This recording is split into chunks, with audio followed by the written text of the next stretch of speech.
Welcome, and welcome back, everybody, to the OK Grognard Show. It is Monday, August 16th, 2021, 10 a.m. Central, in beautiful Lake Geneva, Wisconsin.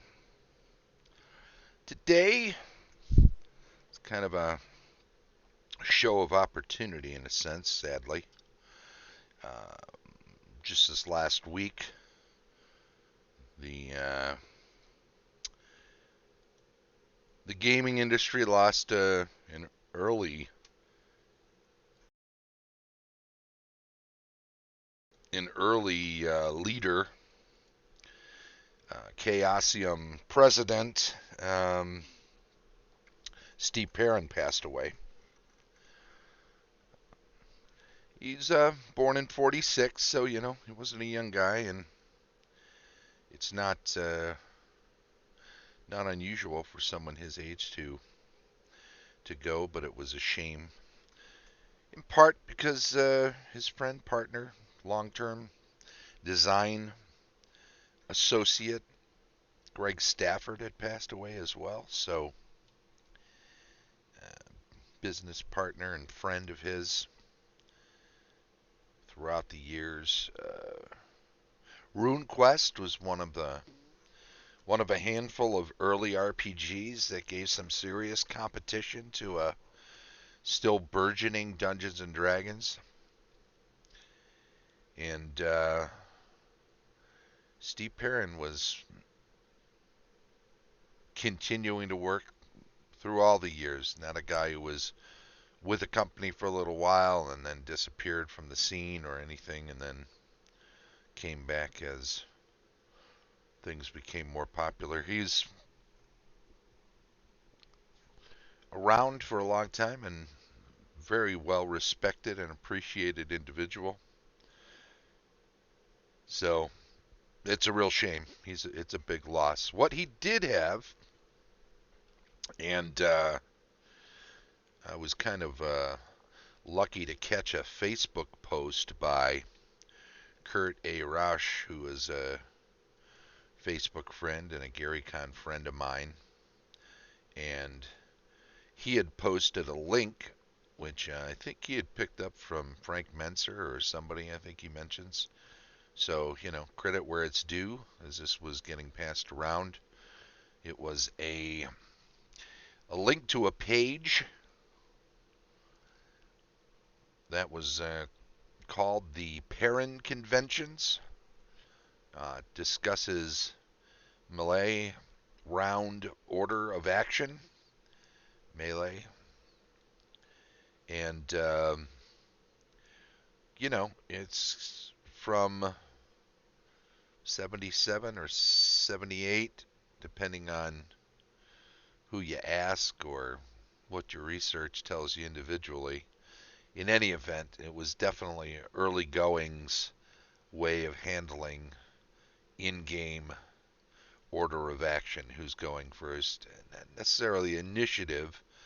Everybody had their own initiative on top of this, but uh, some things forego initiative, getting missile fire off if you've already got a bow out, things like that supersede being able to run 30, 40 feet and then take a swing with a sword, right? So this kind of addresses all that. So we'll take a closer look at it and see what the Perrin conventions are all about in his honor, as a way of looking at this, and we'll see just what it says. I think we can check this out a little bit. I don't know if we can do that. What we should probably do is pop this up on here. There we go. We'll take a closer look at it here. Which is to say, well, I'll just read it. Per the introduction to Chaosium's All the World's Monsters, Volume 2, Steve Perrin's conventions have been used entirely or in part by fantasy role players in the San Francisco Bay Area and beyond since they debuted at DundraeCon in March of 1976. So this is only a couple years after original D&D was published, and really as a precursor to advanced being published. I think the first basic box set, the Holmes box set, was already published at this point. I'll have to double check my timing on that. But in any event, it says they are revised and expanded here for all those who want to know how people fight these monsters. Well, the ideas start from D&D, trademark. Much of the material can be used with any system. All the World's Monsters, Volume 2, Chaosium, says 1977, but there's a red addendum that says, or correction, more likely published in 78. 1977 was Volume 1 edition. The important date here is March of 76, that Dundray Con, where it was sort of introduced and spread around amongst the gamers in the area. And I think it's probably important to note, too, that obviously these conventions, these guidelines, these rules were in play around Steve Perrin's D&D game table, and probably was testing RuneQuest at this point. So that, I don't know if anybody in that area played Chivalry and Sorcery, but that would have been a potential use then. And of course, well, there are some bits of this that you would say are definitely medieval fantasy based. You can use this thing, but you'll see for any kind of an RPG, really, you just change the wording around a little bit or change a few of the details as a way of calculating who does what when in your game. Many thanks, it says, to Steve Henderson, Clint Bicklestone, Nikolai, I believe, Shapiro. I think there's a misspelling there. Jerry Jacks, Michael McNeil, Owen and Hilda Hannafin, Dave Hargrave, Dan Pearson, and many contributors to the Alarum and Excursions, a D&D zine at the time, very popular, still going today. May your characters have close shaves and your dungeons be hairy. Sequence of play. Melee round. In a melee round, which takes up 10 seconds, right? 10 seconds for a round. 10 rounds in a turn. So that's 10 minutes in a turn. Which takes up 10 seconds, which means there's 6 rounds in a turn according to the original or early goings. Each character can perform one or more of the functions below. 6 seconds in a round, 10 rounds in a turn, unless he is busy bleeding his life away and is no longer interested. Each character can perform one or more of the functions below unless he is busy bleeding his life away or is no longer interested. Quite a bit of humor in this page of conventions. The functions below are listed in the order to be followed, even if some of them can be thought to be simultaneous. For those wishing to subdivide movement into seconds, the approximate seconds within the round during which the action may occur are shown in italics after the description of the action.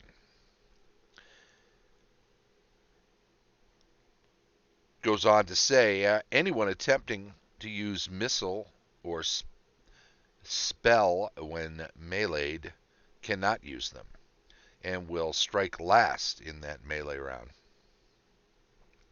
See the description of combat for the usual strike order. If he manages, via a dexterity roll, to get a hand weapon free. So there's the idea that if you're trying to use a missile weapon or a spell, it isn't going to work if you're being attacked hand to hand, close quarters. In fact, you'll be lucky to make a dexterity roll to get some sort of weapon out so you can indeed strike back, but it has to be a hand weapon of some sort, a melee weapon. Otherwise, he will have to have no strike at all for that round and must take the punishment if his armor fails. So in some systems, there were, what's up, Rick? George? I know, I think I saw Sarah was lurking around in there too. Thanks for joining the chat today. The order of action comes next. Number 1, monster motivation. The DM determines what his monster will do in the coming round. No melee time, MT, spent. Number 2, declaration of intent. Players declare their character or character's intentions for the upcoming round, including specific targets, and the nature of missile or spell. The missile or spell, yeah.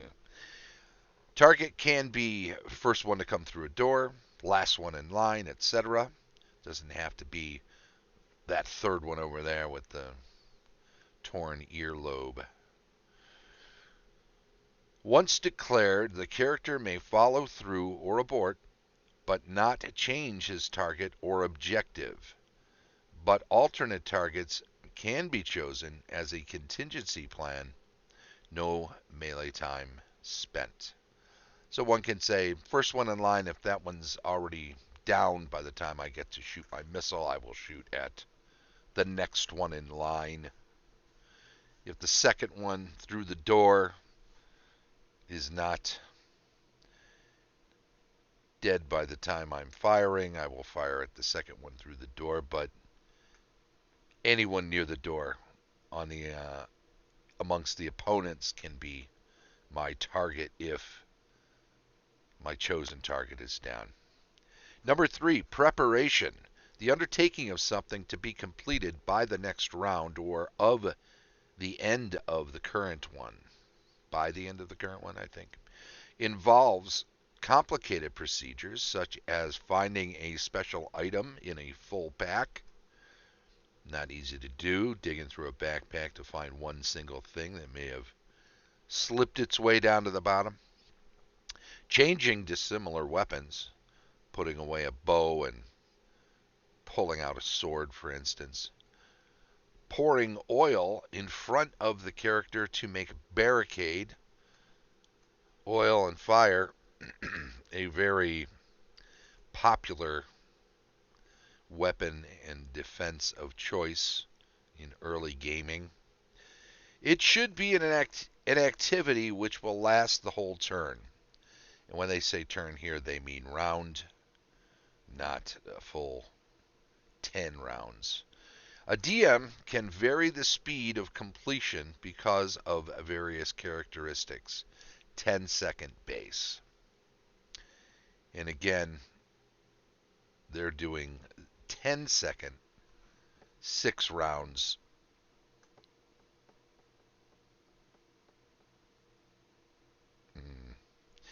See, I'm confusing this because I'm stating it poorly.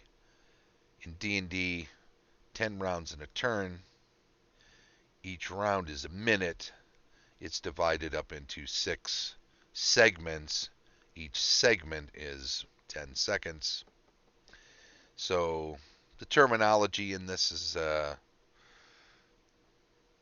little on its ear, but I think it's the order of action, which is the name of the piece, that's really the important thing here. So what goes first, what can go second, what can be negated by something else. Number 4, missile fire from prepared weapons. This refers to crossbows, guns, bows, wands, spells. So they lump all of that in together. Spells are not separated from missile fire in these Perrin conventions. All of these which already have been aimed. Once you've got it out, you've chosen a target, this is something that's already been aimed. Missile weapons can be fired at this time only if the same target was fired at previously, or if the character has prepared, see number 3 above, opportunity fire for a specific area. Third one through the door, so on and so forth, such as a doorway or corner. This is the second of melee time. This is to say, if you've got a target that you're continuing to fire on, you don't have to prepare again. You're already firing upon this one target or area. It is to say that if you haven't done this, chosen a new target, and the old target is no longer available, then you go after prepared missile fire. Movement up to 30 feet is number 5. If characters meet within this space, missile fire or spells at one of them after this phase may hit the other, unless their sizes are disparate. Melee time 2nd to 5th second. So they are saying that if people engage close with one another, get into close quarter combat, get into melee, then at that point, firing into that group could hit one target or another. It's pretty standard, right? Pretty standard sort of stuff. Prometheus 2128, thanks for stopping in. It's pretty standard to have missile fire that goes into melee be randomly targeted. They're moving around, they're jockeying for position. You don't know who you're going to hit. I've seen a number of times, and I've tried this myself, and I don't know if I didn't like it or if I just settled on it or didn't settle on it. But there was a time when if you fired into melee, you could hit someone on your own side if you missed the opponent. It wouldn't just randomly target anybody in that area, but only if you actually missed what you were aiming at could you possibly strike somebody with friendly fire. I could see the wisdom of that with people that are highly skilled. They would attempt to choose their targets very carefully, and if they're that good with a weapon, you would think that they only hit someone else if they miss what they're aiming at. But people like it different ways. I'm more of a, if you're firing in melee, it's random. Cinematically, I think that's a more intense potential outcome, so it has the benefit of creating some tension in the game that I think can get lost when you're just describing combat. Even if you're using miniatures and tactically moving things around. Number 6, this is the last part of this, at-hand missile fire. At-hand missile weapons which were not already aimed may be fired at an obvious target. The intention to fire at an obvious target must have been declared during the declaration of intent. This is the sixth second of melee time, as they call it in this document. This is to say, if you still want to fire a missile and you wanted to wait to wait until the end, let everybody else go, and then fire at an obvious target, somebody on the opposing side who is left standing, somebody who is particularly hurt already, so you can remove them from combat, shall we say. Then that's a good way to go for taking people out further down the line. Anyway, it's not a huge thing. There's a lot of similarities to what first edition D&D became in order of action, in how to run a round of combat.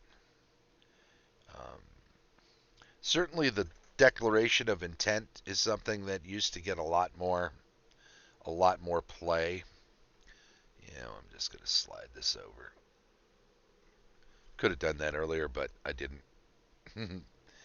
um, in my own games, for what it's worth, when I run first edition and I do a sort of order of action, I have spellcasters declare that they're casting a spell. I guess it's fairly generous that I don't make them declare what spell right up front. That gives them time to flip through the book, see what they got, see what they have prepared on their own spells list if they're a magic user, for instance, rather than a cleric, and make some determinations as to what they're going to cast prior to them actually having to take their turn without having declared exactly what it would be right up front. I do also say that if someone is hit, depending on what's going on, if it's a long spell, ritualistically one that takes quite a while to cast, it can be foiled and lost in that situation. But if somebody is so fast that they hit the spellcaster prior to them getting the spell off, getting it fully cast, then I just say it ends your ability to cast this round. It doesn't foil a spell because you didn't even get it started, and therefore there's no loss of the spell. You just intended to do something, and I want to do this. Pop. Hey, okay.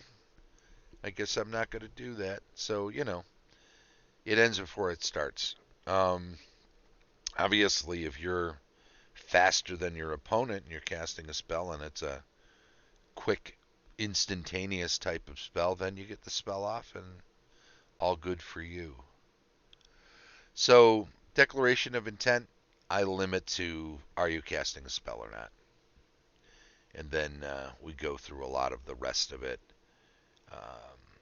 I don't generally make people name targets if combat is simultaneous or if somebody's been shooting at one target and somebody else fires. I think there's enough jockeying for position. If people are perfectly aligned, same dexterity, same location, distance from targets, and they're both firing at one. If the first one kills that target, the second one is still firing at that target because it all happens fairly quickly and at the same time. But if there's some sort of difference, one is further back and can view the first one and see who they're aiming at,